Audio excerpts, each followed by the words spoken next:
teman-teman semua, kalau saya boleh beri judul message kali ini adalah God's Deep Secrets. Saya ambil frase ini dari 1 Korintus 2 ayat 10 versi New Living Translation. Saya akan bacakan buat teman-teman semua. But it was to us that God revealed these things by His Spirit. For His Spirit searches out everything and shows us God's deep secrets. Nah, maksudnya apa nih? Kok Tuhan punya rahasia? Maksudnya gini, Dia memberikan rahasia itu kepada kita sebenarnya. Dia tidak menutupi itu dari kita, tapi Dia membukakan itu kepada kita tanpa Roh Kudus. Maka hikmatnya, ya, karya penebusannya itu adalah suatu rahasia dan misteri. Tapi rahasia ini Dia mau berikan untuk dibukakan kepada kita, orang-orang yang dikasihinya.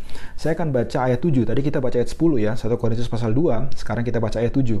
Tetapi yang kami beritakan ialah hikmat Allah. Nah, teman-teman, saya mau pause di sini ya. Apakah kita, para pelayan Tuhan, memberitakan hikmat Allah? Apakah engkau memberitakan hikmat manusia? Apakah engkau memberitakan hikmat yang lain? Ya, mari kita belajar bahwa kita mengajarkan, kita memberitakan the wisdom of God, hikmat daripada Allah, hikmat yang datang daripada Kristus, dan He is the wisdom of God. Dia adalah hikmat Allah itu sendiri. Oke, saya lanjut lagi. Tapi yang kami beritakan ialah hikmat Allah yang tersembunyi dan rahasia, yang sebelum dunia dijadikan telah disediakan Allah bagi kemuliaan kita. Nah,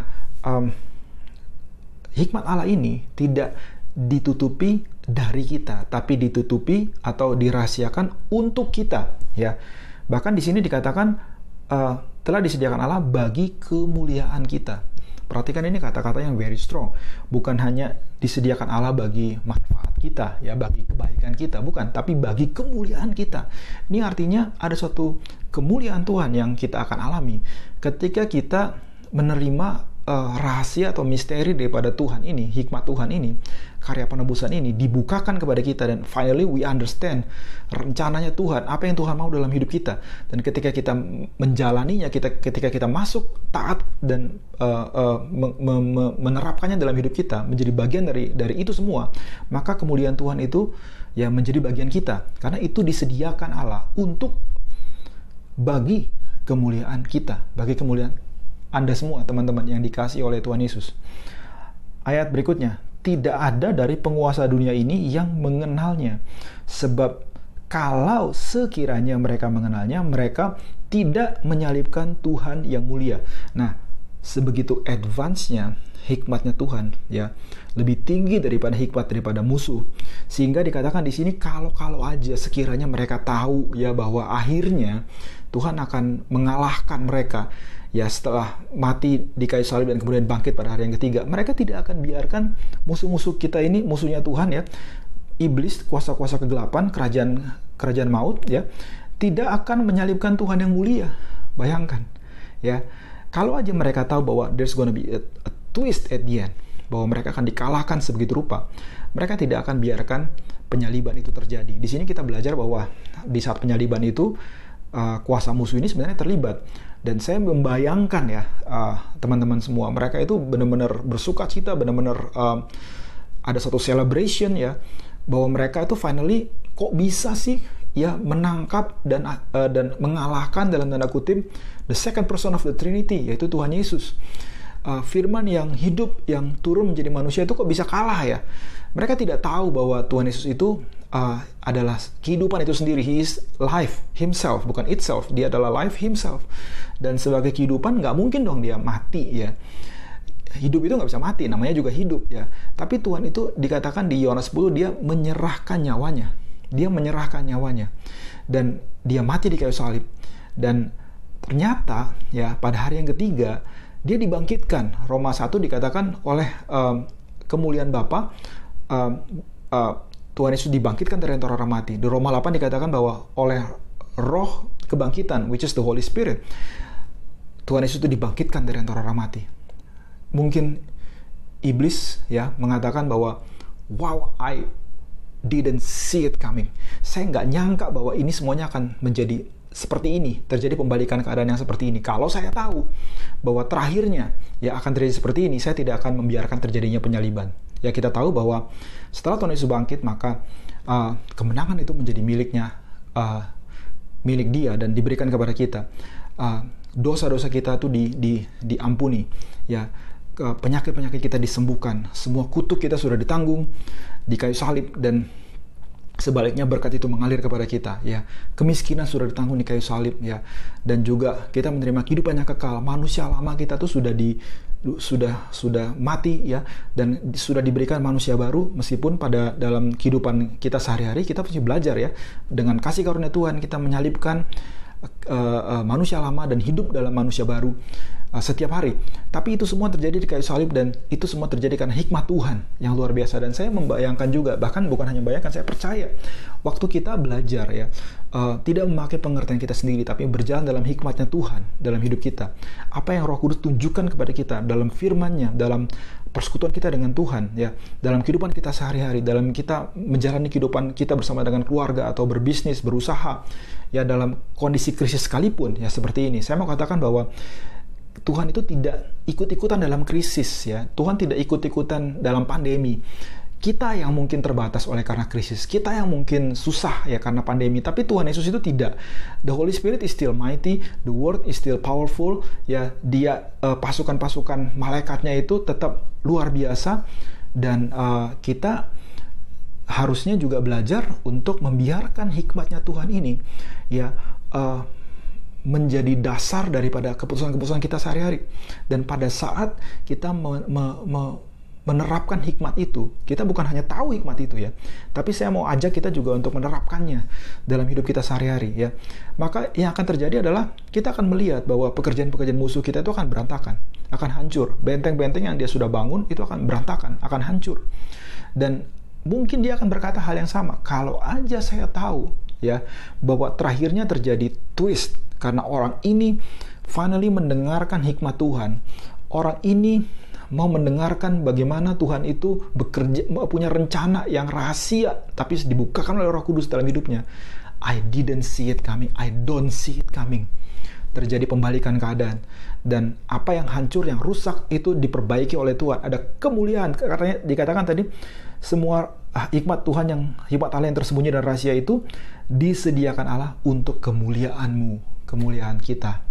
Teman-teman semua, ayat 9 dikatakan, seperti ada tertulis, apa yang tidak pernah dilihat oleh mata, dan tidak pernah didengar oleh telinga, dan tidak pernah timbul dalam hati manusia, semua yang disediakan Allah untuk mereka yang mengasihi Dia. Ayat 10, tetapi kepada kita Allah telah menyatakannya oleh Roh, sebab Roh menyelidiki segala sesuatu, bahkan hal-hal yang tersembunyi dalam diri Allah. Ya, ayat 9 itu adalah ayat yang menjadi favorit dari banyak orang, teman-teman semua. Tapi ini adalah ayat yang sebetulnya adalah problem, ya. Bagaimana nggak problem? Apa yang Tuhan sediakan bagi kita itu apa yang kita belum pernah lihat. Jadi kalau Anda sudah pernah lihat, itu berarti bukan itu, ya. Apa yang belum pernah Anda dengar. Jadi kalau Anda sudah pernah dengar, itu berarti bukan itu. Kalau Anda sudah pernah pikirkan, berarti juga bukan itu yang Tuhan sediakan. Jadi apa dong? Di sini kita mulai lihat kan, ini kan problem nih, ini rahasia, ini misteri. Tapi Tuhan membukakannya, Allah Bapa memberikannya kepada Roh Kudus, supaya Roh Kudus membukakannya kepada kita. That's why we need to develop friendship, we need to develop fellowship with the Holy Spirit. Kita perlu belajar untuk bersekutu dengan Roh Kudus, karena Dia yang punya kunci, yang unlock our destiny. Kita tidak mencari-cari our destiny, we discover our destiny. Sudah disiapkan oleh Tuhan, sudah disiapkan bahkan sejak sebelum dunia dijadikan, sebelum Anda lahir dari rahim ibumu, ya, Tuhan sudah siapkan destiny itu. Dan kita tidak bisa menemukan destiny itu, bahkan tidak bisa menjalankan rencana itu apart from the grace of God, apart from friendship with the Holy Spirit. Kita tidak bisa menjauhi Roh Kudus, ya, tidak bisa mengandalkan kekuatan kita sendiri dan menemukan rencana itu, rencana daripada Tuhan itu yang adalah rahasia. It's impossible we discover it, kecuali itu dibukakan kepada kita, kecuali kita bertanya, ya. Ketika kita mengatakan, saya nggak tahu Tuhan, saya nggak tahu mesti ngapain, I turn to you, saya mau mengandalkan Engkau, please reveal it to me. Bukakan kepada saya Tuhan karya penebusan-Mu. Bukakan kepada saya apa yang harus saya lakukan Tuhan. Bukakan kepada saya siapa saya dalam Kristus. Bukakan kepada saya, bukan hanya siapa saya dalam Kristus, tapi bukakan kepada saya siapa Kristus dalam saya. Bukakan kepada saya what I need to do dalam krisis, dalam apapun juga. Bahkan dalam hal yang kita udah biasa lakukan, kita udah biasa melihat breakthrough dari Tuhan. Setiap kasus itu nggak sama. Kita perlu belajar untuk bersekutu dengan Tuhan, perlu bertanya kepada Tuhan, minta Roh Kudus membukakan. When we honor the Holy Spirit, Roh Kudus itu bekerja untuk meninggikan Kristus. Dan ketika dia meninggikan Kristus, maka terjadilah apa yang menjadi rahasia itu. God's deep secrets itu tidak menjadi secret lagi karena itu dibukakan kepadamu. Saya bacakan satu pasal sebelum dari pasal 2 ini, 1 Korintus pasal 1. Teman-teman semua, dikatakan ayat 18, sebab pemberitaan tentang salib memang adalah kebodohan bagi mereka yang akan binasa, tapi bagi kita yang diselamatkan pemberitaan itu adalah kekuatan Allah. Ayat berikutnya, karena ada tertulis, aku akan membinasakan hikmat orang-orang berhikmat dan kearifan orang-orang bijak akan kulenyapkan.